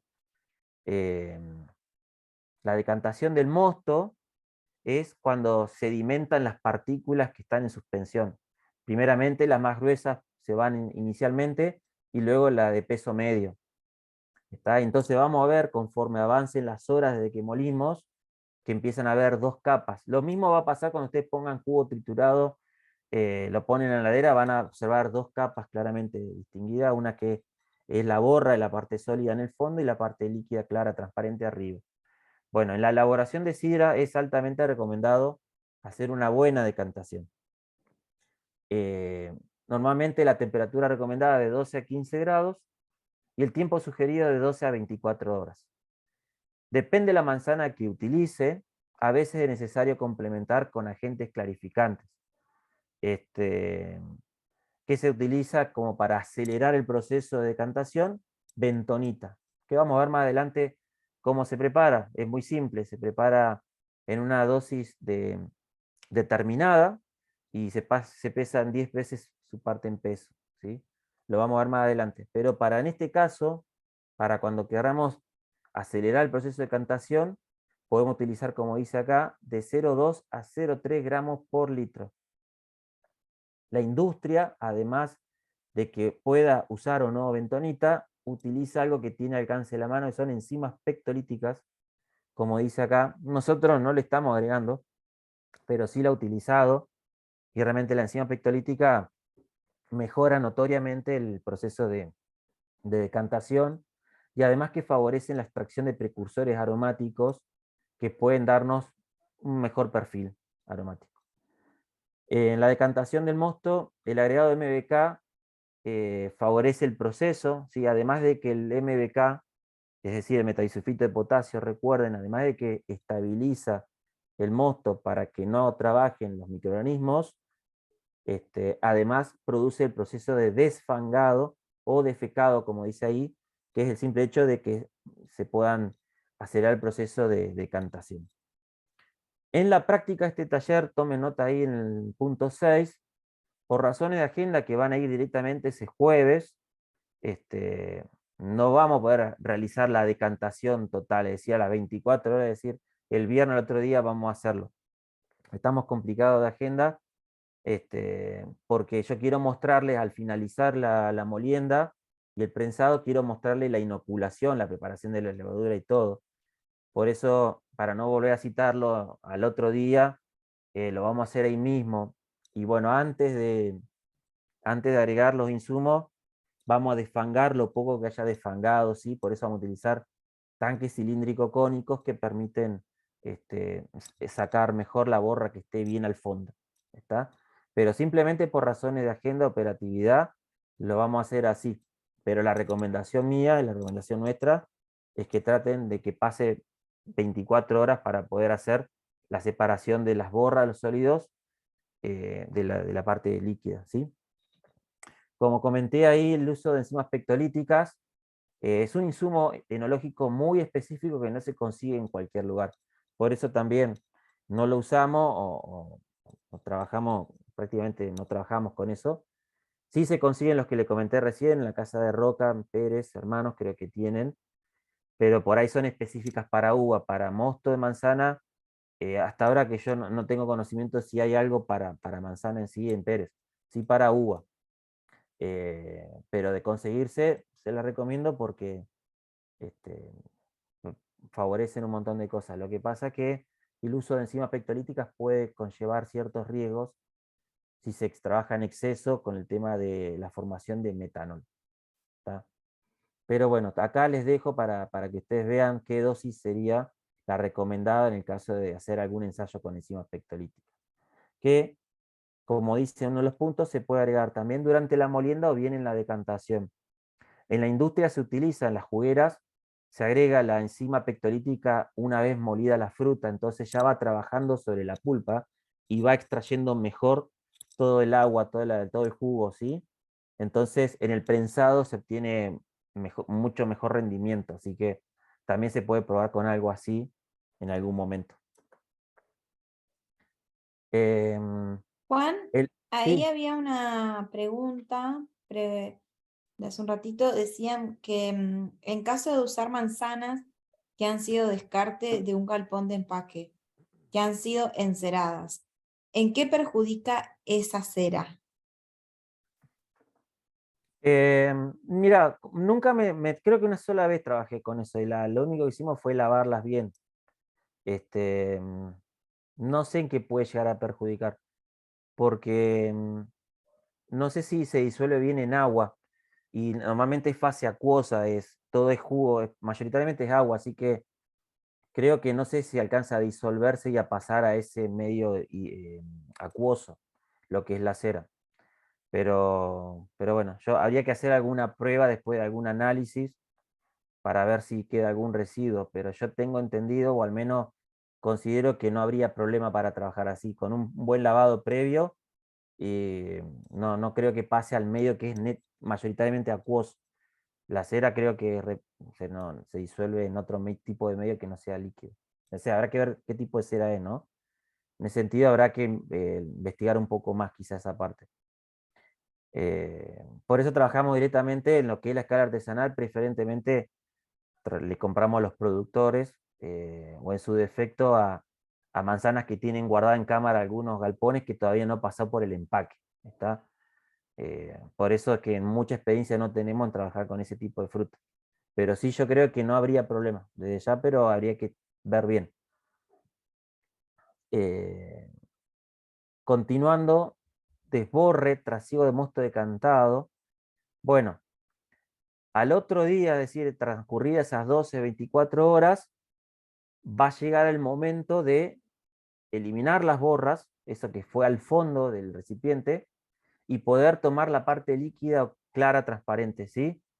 Ese proceso se puede hacer después de manera, si trabajan en escala de 20 litros, 30 litros, se hace como sifón, con una manguerita, pasando de un tanque al otro, cuidando de no tomar las borras. ¿Por qué necesitamos separar las borras del líquido? Que es una pregunta que suelen hacer. porque si quedan muchas borras en suspensión, nos puede llegar a dar algunos aromas defectuosos o que se le llama a reducción, ¿sí? Que son como notas a huevo podrido o algo así muy parecido. Por eso es importante separar lo mejor que se pueda la borra y estar atento a que ese aroma no se presente a lo largo de la fermentación. Por eso recomendamos iniciar fermentaciones con un mosto de manzana ya desborrado, ¿está? Que esté bien limpio, nos va a dar fermentaciones más seguras, ¿está? Normalmente el trasvase se produce del jugo limpio a otro recipiente, ¿sí? Que ya también está de vuelta sanitizado, al igual que se hizo durante la molienda. Si son los cilíndricos cónicos, como les mostré en la foto, a veces es posible sacar de la canilla de abajo y poder fermentar en ese mismo tanque. Ya una vez que tenemos el mosto trasegado, es decir, desborrado, también acá hay que aprenderse las palabras, desborrado, es decir, que ya está sacada la borra, ahí ya el líquido, el jugo de manzana ya clarificado, mejor dicho, desborrado, se le agrega el insumo de fermentación, tomando todos los recaudos higiénicos necesarios. Tomen nota, los recaudos higiénicos necesarios es tener sanitizada la manguera o el recipiente que se va a utilizar para el trasvase y el recipiente de recepción en el cual se va a poner a fermentar. Mira, algo del sulfito ahí que quedó presente en lo que es la estabilización. Me quedo acá y no sé por qué. El sulfito, el que se usó para lo que es la molienda, la estabilización del jugo, tiene varias acciones. Principalmente, como le dije, es un conservante antimicrobiano, pero también es antioxidante, antioxidásico, defecante y solubilizante. Antioxidante es porque permite que no se forme ese color marrón en el jugo, como se forma en la manzana cuando se corta. Antioxidásico es porque permite o inhibe el desarrollo de enzimas. Y defecante y solubilizante es porque, bueno, dijimos que permite que la borra se vaya hacia el fondo, y además solubilizante porque eh, permite, al romper algunas estructuras vegetales, permite que se liberen algunos precursores y todo eso. Por eso tiene varias acciones positivas el sulfito, manejado cuidadosamente. Importante saber que cuando se agrega metadisulfito de potasio, una ínfima parte de ese producto está libre, sin combinarse. El resto se va a combinar con azúcares y otros productos. Las levaduras de la fermentación alcohólica quedan protegidas por el sulfito y trabajan limpiamente, ¿sí? Sin competencia, porque el sulfito inhibe los microorganismos. Ahora vamos a hablar de la fermentación alcohólica. Ya visualícense que es lo que vamos a hacer el 1 de junio. Vamos a inocular, es decir, vamos a hacer todo el proceso completo de molienda prensado y vamos a hacer la inoculación de las levaduras. Es decir, vamos a fomentar el desarrollo de la fermentación. La fermentación alcohólica es una serie de procesos de cambios físico-químicos provocados por microorganismos, o sea, levaduras. Son microorganismos invisibles. Como les dije en su momento, alrededor del jugo, cuando el jugo está en contacto con el ambiente, hay una ecología microbiana que compite totalmente por el sustrato principal, que es el azúcar. Todos necesitan consumir, necesitan mantenerse vivos, entonces el azúcar de ese jugo está disputado por varios microorganismos, bacterias, levaduras de todo tipo. Si se deja a temperatura ambiente ese jugo, empieza a fermentar. Los microorganismos se desarrollan y producen sidra, produciendo un proceso espontáneo, natural, sin control, con resultados impredecibles. Que la vez pasada alguien me preguntó, creo que fue Valeria, no me acuerdo, qué pasaría si dejamos fermentar el jugo naturalmente, espontáneamente, como se conoce en la jerga técnica, con levaduras indígenas o propias del ambiente. Bueno, los resultados pueden ser impredecibles. Capaz que te sale un buen producto, o capaz que te sale cualquier cosa. Porque por ahí depende mucho el grado de higiene, de un montón de cosas. Algo que no sé, que tenga la suerte de que justo está la Saccharomyces cerevisiae, que es la misma que la del pan, y fermenta algo y produce algo más o menos bueno, pero Por tal razón, por esos resultados impredecibles, porque queremos tener un muy buen producto, fomentamos el uso de levaduras seleccionadas, que son las comerciales, que son exclusivas para fermentar este tipo de bebidas. ¿Qué pasa durante la fermentación? Las levaduras convierten los azúcares en distintas cosas, ¿sí? Recuerden, los azúcares son glucosa, fructosa, sacarosa, que tiene el jugo. Bueno, cuando la levadura entra en acción, produce calor, ¿sí? Por ese metabolismo de conversión, lo que hace aumentar un poco la temperatura del líquido. Después produce alcohol. El alcohol que produce es etanol, ¿sí? El etanol, conforme se vaya produciendo, va protegiendo la bebida. Por eso, recuerden esto, cuando las levaduras, ya sean no Saccharomyces o Saccharomyces, empiezan a fermentar el azúcar, una vez que se produjo alcohol, va inhibiendo a otros microorganismos, ¿sí? Y va perdurando y va quedando la que realmente se adapta en el medio, que puede tolerar esas concentraciones de etanol. Y normalmente la que se amolda es la que queda ahí gobernando el medio, es la Saccharomyces cerevisiae, que es la que más se adapta a ese entorno. Por eso, el problema es el principio, que ahí crece de todo un poco. Y bueno, hay que ver si la Saccharomyces se hace fuerte y puede seleccionar de una. Y después, como otro subproducto que genera de fermentación, es el gas, ¿sí? En forma de anhídrido carbónico, que va desplazando el aire, y ese aire, esa cámara de aire que hay encima del líquido, va protegiendo la bebida, ¿sí? La va inertizando, como se conoce. Y más se protege si utilizamos una trampa de retención, ¿sí? Que va regulando la salida y sobre todo impide la entrada de oxígeno. Eso también lo vamos a poner. Qué distintas trampas de hay, qué formas hay. La fermentación, bueno, ahí está más visualizado: azúcar más levadura, produce temperatura, alcohol principalmente y dióxido de carbono. Con las levaduras se puede fermentar cualquier tipo de sustrato: el azúcar de la uva, el azúcar de la manzana, el azúcar de la cebada, en definitiva, todo lo que tenga azúcar, la levadura lo va a consumir, producir alcohol, dióxido de carbono y calor. La fermentación alcohólica del jugo lo hacen levaduras seleccionadas. Nosotros usamos ese tipo de levaduras, no puntualmente la de arriba, ¿sí? Pero son lo que se conoce como LSA, levadura seca activa, vienen liofilizadas en polvo, vienen en un paquete cerrado, normalmente envasado al vacío. Este paquete que ven arriba es de medio kilo, hay un montón de marcas que ahora vamos a repasar algunas, y la que está muy en auge y que gracias a Dios llegó a la Argentina es esta Subsider, que vienen sobre 5 gramos, también vienen en paquetes de medio kilo, y está comprobadísimo que los componentes aromáticos o el perfil aromático que produce este tipo de levadura realmente son notoriamente diferenciadas a otros tipos de levaduras. Así que en la práctica vamos a hacer un ensayo de levadura. Ya tenemos la Subsider para hacer ese estudio, para que ustedes lo comprueben, y después vamos a usar otra levadura más neutral, para que ustedes mismos puedan sacar conclusiones respecto a la calidad de un caldo versus el otro. La más importante de las especies que hay de levadura es la Saccharomyces cerevisiae, y también se puede utilizar Saccharomyces bayanus. La Subsider casualmente tiene bayanus, ¿sí? Pero ambas levaduras pueden andar bien, ambos tipos de géneros especies.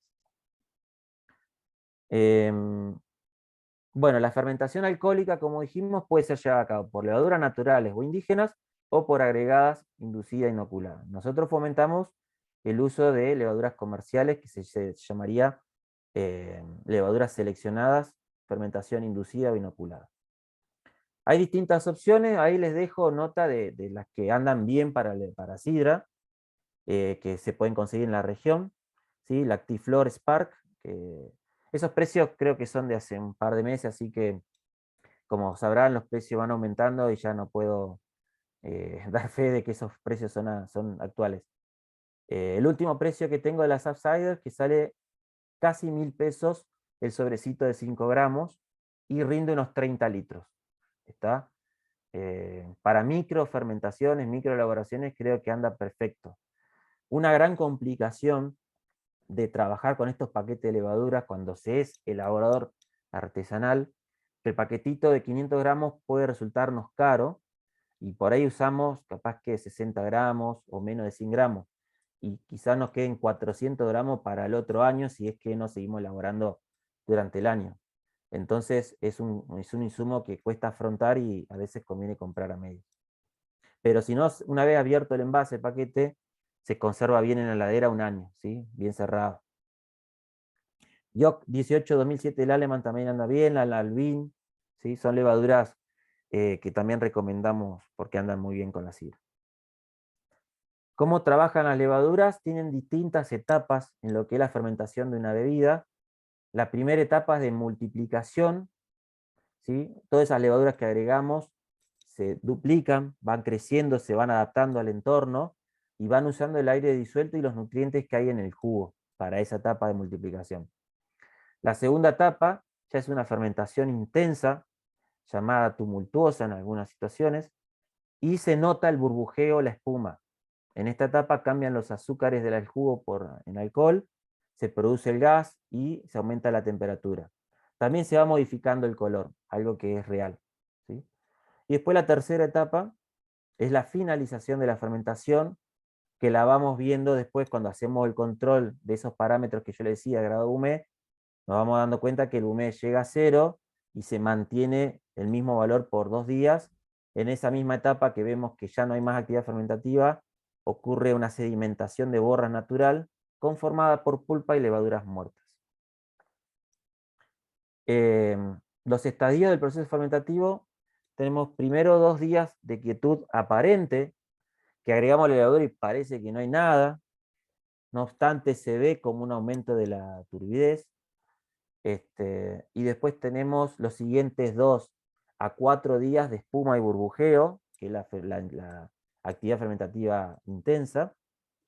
Y cuando disminuye esa intensidad, si se generó mucha espuma, mucha suciedad, se puede cambiar a un recipiente lleno, pero siempre con trampa y sin perder todo ese dióxido de carbono que se generó. Después tenemos que dejar que termine el proceso fermentativo sin aire, ¿sí? El aire se transforma ya en un enemigo, el enemigo número 1 de la sidra. Por eso tenemos que ser cuidadosos con el tema de la trampa de aire, o que no haya contacto con el oxígeno ya transcurrida la fermentación. ¿Está? Eso tomen nota porque si no se nos empieza a acetificar. Y después la formación de las borras que se producen o decantación de esas levaduras muertas, que es recomendable que no pasen más de 2 o 3 días en contacto con esas borras, porque también genera aromas reductivos, aromas indeseables, por eso es importante el trasiego, como indica ahí la presentación. El tiempo estimado de fermentación de un jugo de manzana, ahí dice CNT, condiciones normales de temperatura, que ahora vamos a ver qué temperatura es recomendada, es de 5 a 7 días. ¿Está? Hacia el final de la fermentación y durante la conservación, evitar aire, enemigo número 1. ¿Sí? Por eso hay distintas formas de evitar el aire. Acá les muestro, la foto de la izquierda, un airlock, que es una trampita de agua, una campanita que utiliza una solución, puede ser agua o alcohol a 70, para retener el dióxido de carbono. En la fermentación es importante los tipos de envases que se van a utilizar para poder mantener esa cámara de aire. Va a ser importante en la fermentación la limpieza y desinfección, como dijimos, y que dejemos una sexta parte libre del fermentador para que tenga ese espacio de cabeza necesario para esa espuma o burbuja que se va a producir. Es decir, no fermentemos jugo de manzana en un recipiente bien lleno porque se va a rebalsar todo completamente. ¿Está? Requerimientos necesarios para la fermentación alcohólica: tiene que ser un recipiente muy limpio, cerrado pero no hermético, con espacio de cabeza para la espuma. La temperatura ambiente de 15 a 18 grados es fundamental para tener una buena temperatura de fermentación. Esa es la temperatura que recomendamos, ¿sí? De 15 a 18 grados va a ir a una buena velocidad y va a haber buena formación de aromas. Si alguien pregunta, ¿se puede fermentar por debajo de 15 grados, es decir, a 12, 13? Se puede, va a tardar más la fermentación, pero tenemos que tener en cuenta si la levadura se puede adaptar o no al frío. Para eso, leer bien las especificaciones técnicas de la levadura que van a utilizar, porque ahí se recomienda la temperatura de trabajo recomendada. Si ya están por Juan, encima de 20 a ah, 25 grados de temperatura, bueno, ahí va a ser muy rápida la fermentación. ¿Qué, Marce? Juan, ahí había una pregunta y te interrumpo porque justo estabas hablando de las temperaturas. Y dice, ¿hasta qué hora, perdón, hasta qué temperatura tenemos que controlar en la fermentación? Perdón, Marce, ¿me repetís? Sí, ¿hasta qué temperatura tenemos que controlar en la fermentación? Está. ¿Hasta qué temperatura? Bueno, no tendría que superar los 25 grados. Es decir, nosotros recomendamos de 15 a 18, 20 grados está bien. Ya por encima de 20 a 25, la fermentación empieza a ser muy rápida y hay un gran desprendimiento de burbujas, aromas, que no es deseable. Entonces, la alarma sería no superar los 20 grados, 25 es como muchísimo. ¿Tá? Sería como recomendado de 15 a 18 y no superar los 20 grados. ¿Tá? Porque necesitamos cuidar los aromas de esa sidra, entonces necesitamos que haya una fermentación controlada. Y se hace una fermentación controlada en ese rango de fermentación, de 15 a 18. Ahí Marianela hace una pregunta, ¿verdad?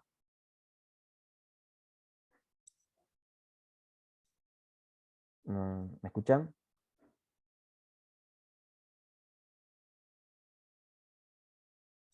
Hola. Bueno, no sé, María, Perdón, avísame. Juan, Sí, sí. 15, dice perdón, María Eugenia dice 15 a 17 O a grados, me 18. imagino. Sí, Ah, sí, sí. 18. Está Sí, bien. es el rango, es un rango. Nosotros tenemos que prestar atención que el jugo, el mosto tenga en un ambiente en el cual la temperatura pueda estar regulada a esa temperatura, el ambiente, ¿sí? De 15 a 18, no más de 20 grados. Si está en un ambiente que supera los 20 grados, el mosto puede alcanzar con la temperatura que aumenta por la fermentación, a esa velocidad de fermentación que se produce, la temperatura aumenta considerablemente y puede superar los 25 grados, que es algo no deseable porque hay mucho desprendimiento de burbuja, espuma y de aromas. Entonces, sugerimos un rango de trabajo de temperatura de 15 a 18, no más de 20. ¿Está? Aunque si llega a 22, por alguna X razón, no va a pasar nada, no es que va a salir una porquería.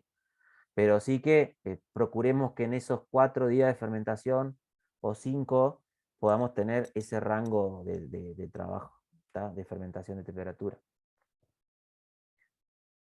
Y bueno, los requerimientos para la fermentación, perdón, son buenas prácticas, limpieza, es decir, si hay buenas prácticas de limpieza, si tenemos el cuidado de que alguna espuma o alguna caída de mosto en algún lado la limpiamos enseguida, va a favorecer que no haya desarrollo de microorganismos, que no haya insectos, bueno, que tengamos todo correcto como tiene que estar. Y una mínima aireación, agitación o movimiento, tiene que estar estático fermentando. Hay distintos tipos de inoculaciones para la fermentación. Inocular se le llama a agregar levaduras, esa acción, inoculación, ¿sí?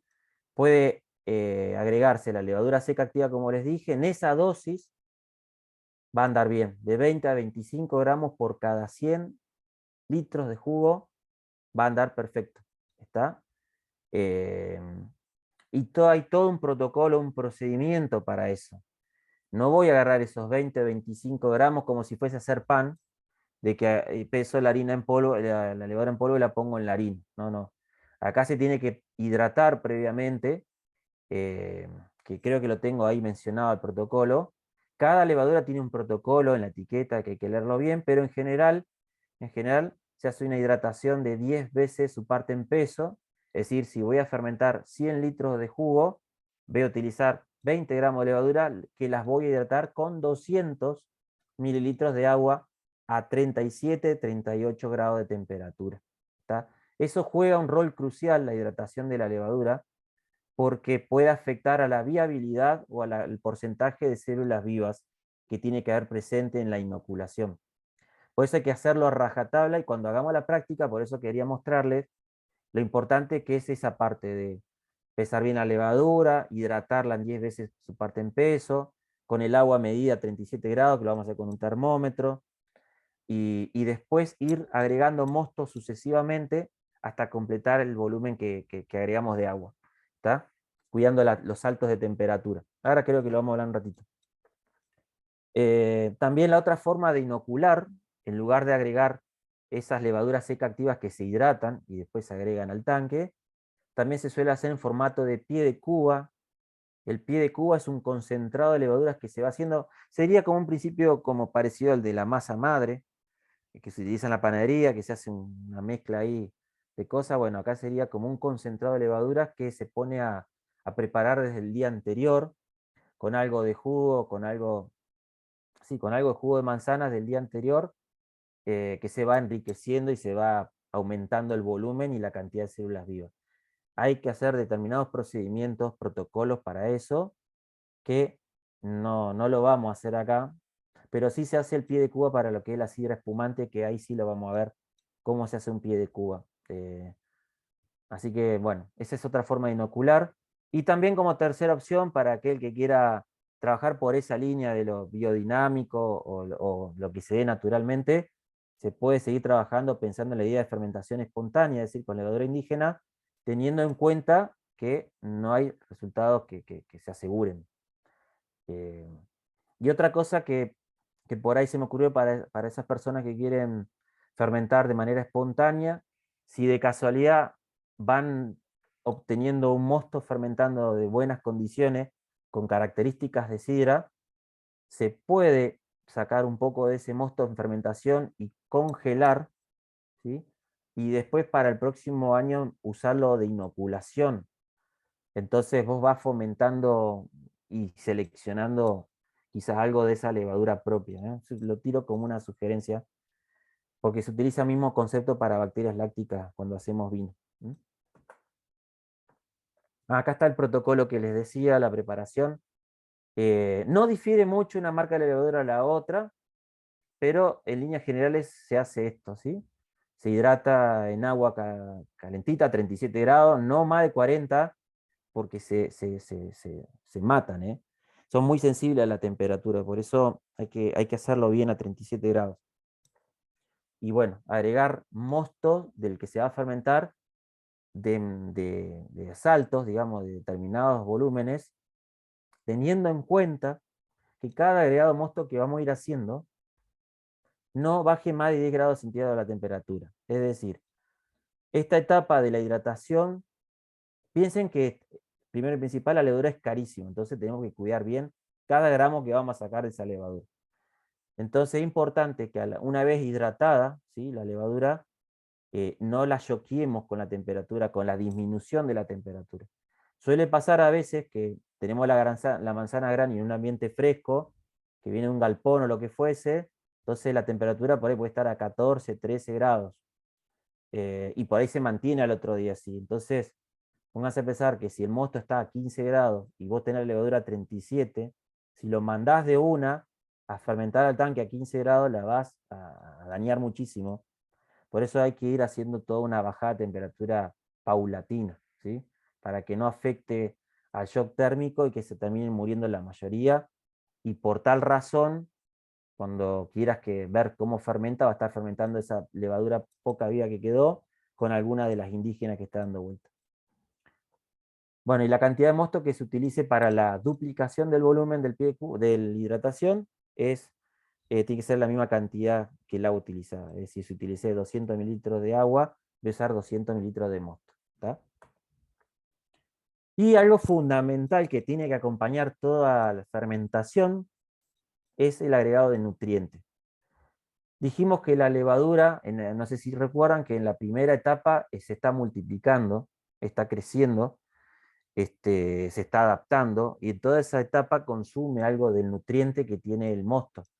El mosto tiene algunos aminoácidos nitrogenados y tiene alguna sustancia nitrogenada que es utilizable por la levadura. pero la gota enseguida, en esa etapa inicial.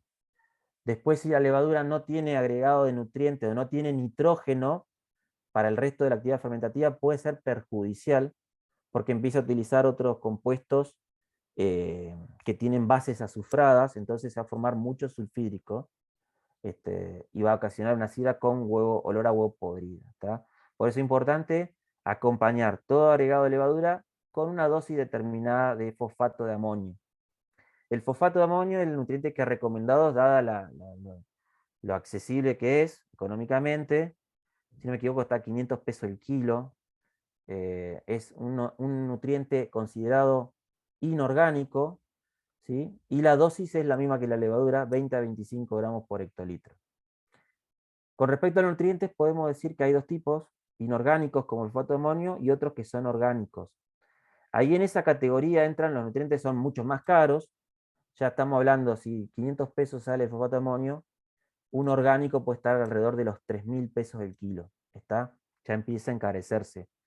La ventaja de los orgánicos, que puede ser corteza de levadura, que puede ser un montón de compuestos orgánicos, la ventaja es que bueno, viene con una enorme variedad de nutrientes y, como dice acá en unos puntos, hay distintas investigaciones que indican que el tipo de nutriente utilizado, las dosis y el momento de uso inciden en el perfil aromático que tendrá la sidra, ¿sí? Porque incide en el metabolismo de los precursores aromáticos.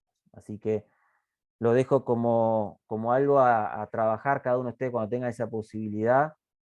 Acá no la vamos a hacer porque no tenemos nutrientes orgánicos, vamos a usar fosfato de amonio directamente, pero estaría bueno también hacer en algún momento un desarrollo de este tipo, ¿tá? De usar otro tipo de nutriente para ver si realmente en sidra se ocurre algo así.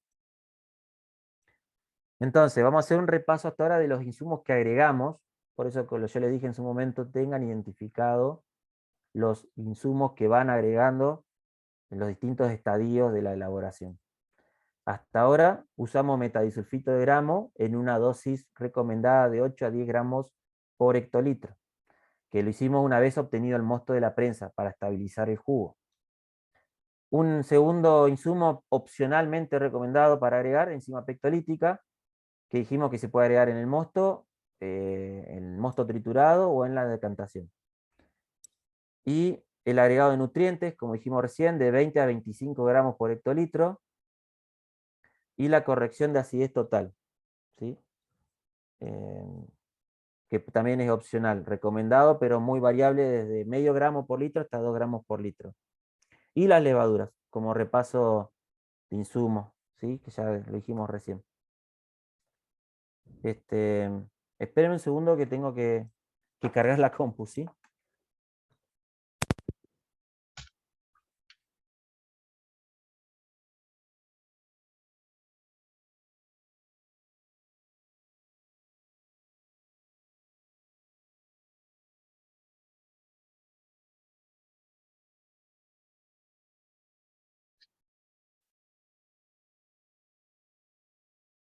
Bueno, yo voy a aprovechar para tomar asistencia, que ya le tomé a varios, pero me faltan dos personas que aparecen. Por ejemplo, hay una que aparece como Galaxy A23, que no me pasó su nombre. Luis tampoco, no sé el apellido.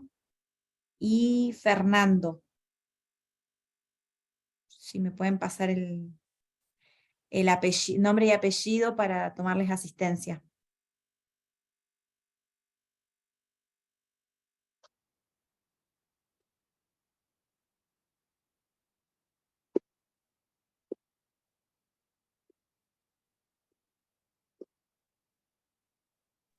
Bien, Marcia, sí, escuché ahí que te faltaba la asistencia. Sí, Bueno, espero que te pasen los nombres, así podemos tomar bien esa información. Ahí vi algunas preguntas, ¿hicieron alguna prueba de utilizar nutriente por polen? No, no, la verdad que no. En la clase anterior hizo referencia a la harina de manzana con mosto. Sí, es verdad, les dije que me gustaría que vean ustedes la reutilización posible del orujo que va quedando de la prensa, que hemos hecho jalea, ha quedado más o menos bien, tengan en cuenta que es el aprovechamiento en su producto. y hemos hecho el deshidratado, el secado, y lo vamos a hacer. Así que lo que para hacer harina de manzana se nos rompió el molinillo que usábamos, así que vamos a ver si lo podemos llegar a tener arreglado. Si no, vamos a tratar de obtener la manzana seca y dejarla para cuando tengamos el, el molino, ¿sí? Pero me gustaría que obtengamos harina de manzana porque es un producto, un subproducto más que se puede tener en la elaboración, así que seguimos teniendo productos de valor agregado. ¿Qué otra pregunta hay por acá? Quería preguntar si hay diferencia en rendimiento entre la pulpa de pera y manzana para la sidra. Sí, sí, bueno, con los casos que hemos tenido con pera es el punto de madurez, que creo que en la primera etapa, en la primera presentación lo vimos, que cuando está amarilla, lista para consumir, que está toda jugosa, a nivel artesanal para lo que es el procesamiento no es recomendable porque vamos a tener un puré de manzanas, y ese puré de manzana va a costar prensarlo, extraer el jugo un montón. Por eso recomendamos un punto menos de madurez que esté en verde amarillo, cosa de obtener unas partículas un poco más grandes y ahí sí poder prensar. Pero esa es la única prueba. Y en el rendimiento son parecidos. Cuando está la pera de ese modo, los rendimientos son parecidos con los equipos que tenemos nosotros. Eh, pero es muy, muy delicado para trabajar. La pera requiere ese seguimiento. Una vez que la sacaste del frío, que ya está cosechada verde, tenés que atacarla sin que se te deshidrate, el momento ese de punto de madurez que les indico. A ver, ¿alguna otra pregunta? Bueno, harina de manzana, bueno, perfecto, a ver si podemos apuntar a eso. Y me falta terminar de ver la presentación, así vamos terminando, en 40. Acá, bueno, en estas imágenes pueden ver homogenización del mosto decantado.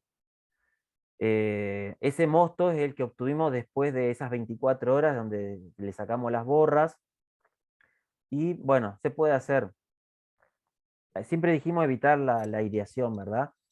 Este, pero bueno, a veces no hay problema con que se airee. Recuerden que ese oxígeno también en parte la levadura lo va a utilizar para su crecimiento, pero es solamente la única vez que podemos hacer así, homogenizar así tan abiertamente con la anilla tirándola al balde, ¿sí?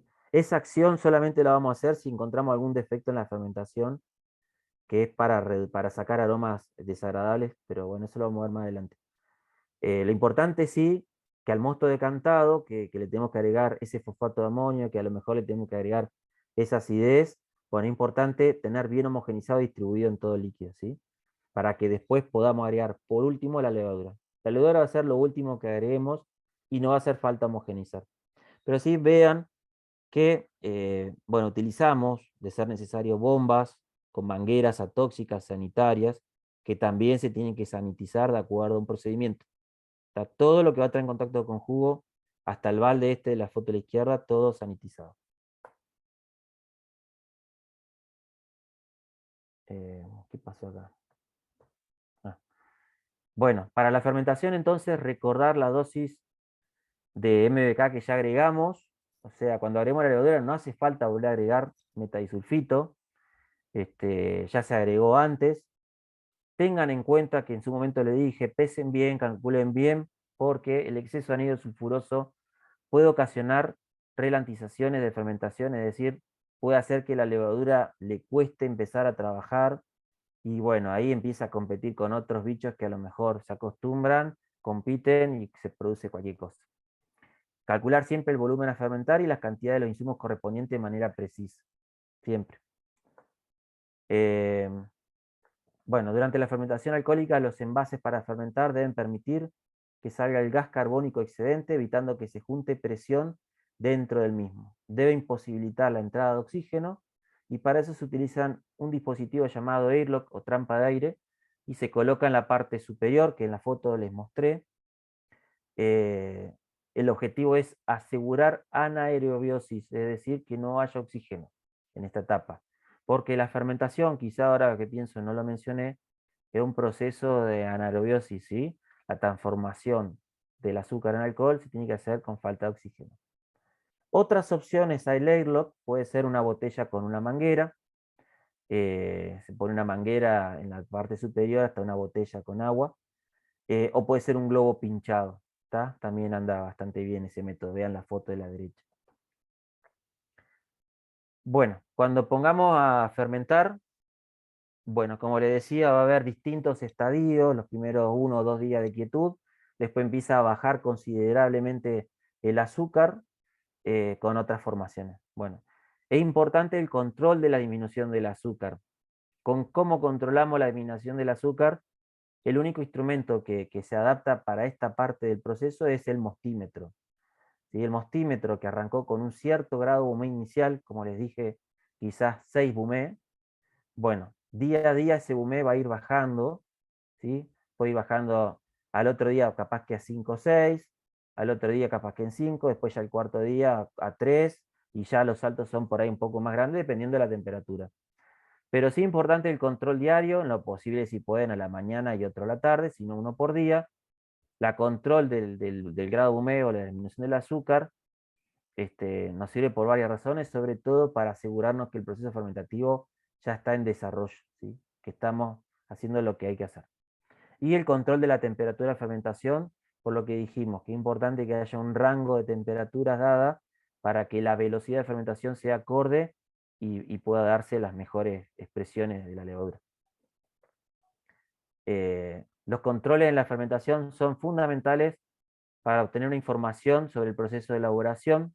Bueno, acá en la foto, esto tiene un airlock ahí arriba, y quizás si hacen zoom después cuando ustedes tengan la presentación, ya vean cómo es la última etapa de la fermentación, en donde las levaduras empiezan a sedimentar y empieza a aclarecerse la parte superior del líquido.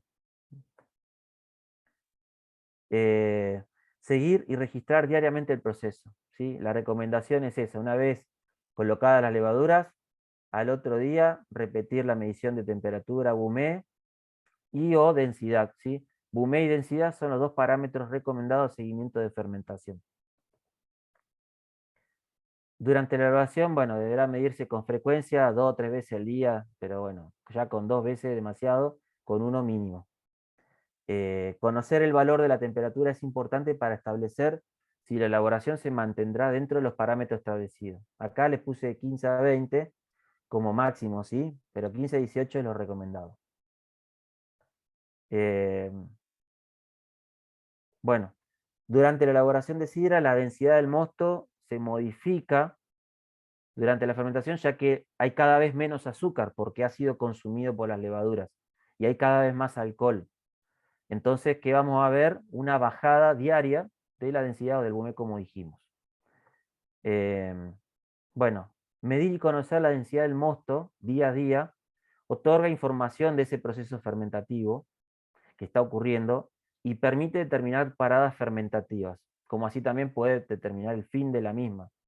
Las paradas fermentativas, me ha pasado, y eso que tengo algo de destreza, se dan por determinadas situaciones que a veces no previmos, o por ahí pudo haber pasado algo que no estaba previsto. Por ejemplo, teníamos la sala acondicionada bien, a toda temperatura, pero después vino alguien y abrió las ventanas para ventilar, y justo hacía un frío tremendo, la sala se enfrió, y capaz que el tanque se enfrió, y ese shock de temperatura de estar de 18 grados pasa a 12, puede hacer que pare la fermentación. Entonces es importante ahí, a tiempo, darse cuenta de eso, de que ha habido algo y que tenemos que seguirlo de cerca para que no se detenga totalmente. Si notamos paradas fermentativas, tenemos que estar atentos para tomar acciones que puedan fomentar esa retomada de fermentación. Una acción, si es por cuestiones de temperatura, es volver a calentar, darle un golpecito de calor, que sí, ahí sí alcance los 20, 25, pero enseguida dejarlo a temperatura de rango óptimo. Y después, conocer la densidad también nos permite detectar el fin, como les dije, ya cuando prácticamente se consumió el azúcar, el BUME o la densidad sigue siendo la misma, se repite. En el caso BUME es 0, en el caso de densidad puede estar alrededor de los 1000.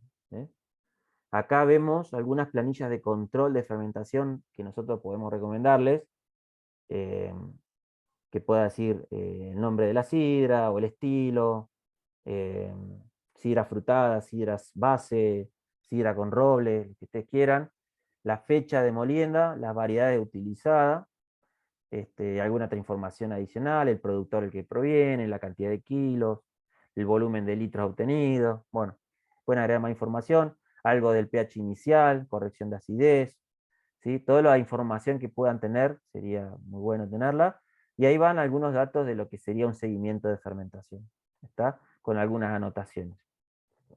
Un constante seguimiento del proceso fermentativo permite detectar aromas reducidos, es decir, aromas tipo huevo podrido, como así también la detección temprana de parada fermentativa.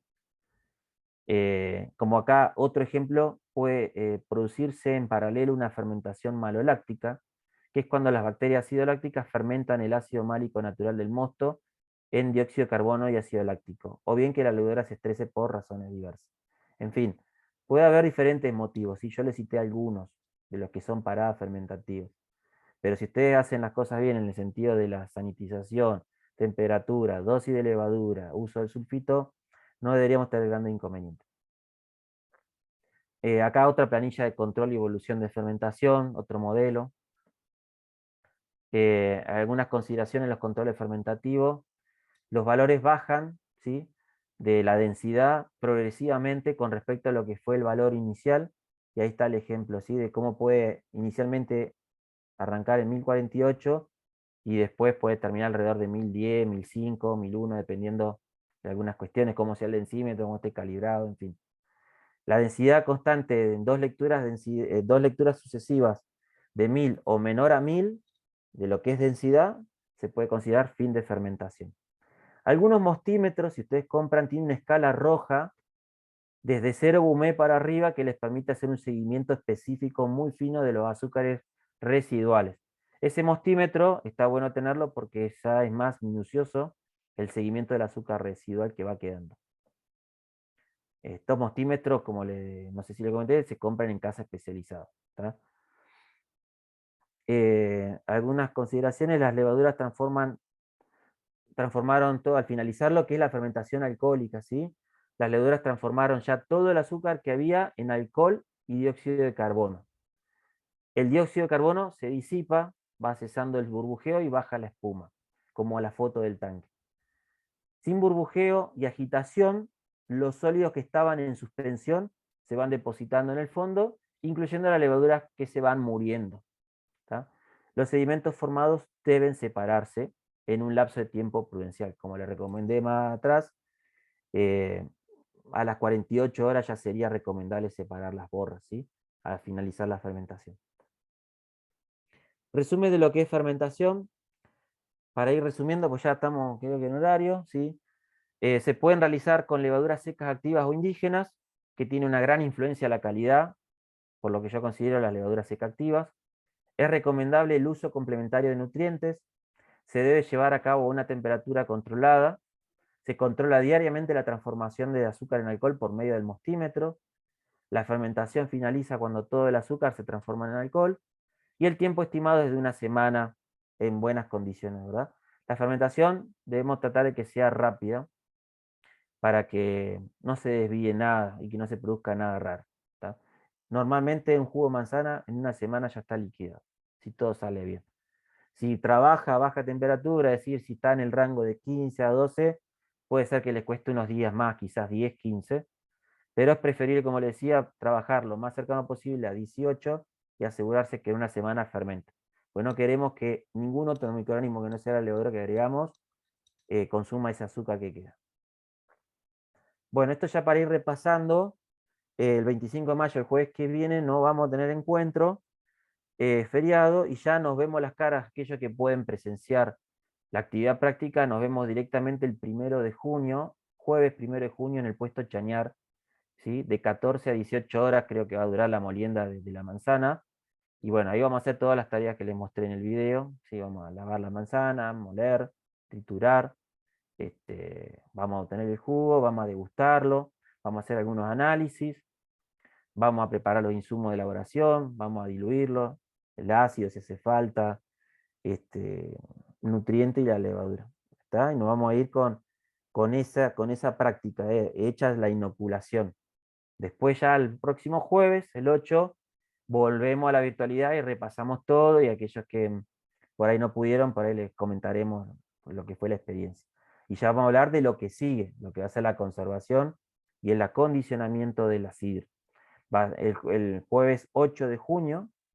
Ese sí va a ser intenso, porque vamos a ver un montón de temas teóricos para poder llegar a la parte práctica del 15 de junio, que es el embarrilado y la pasteurización.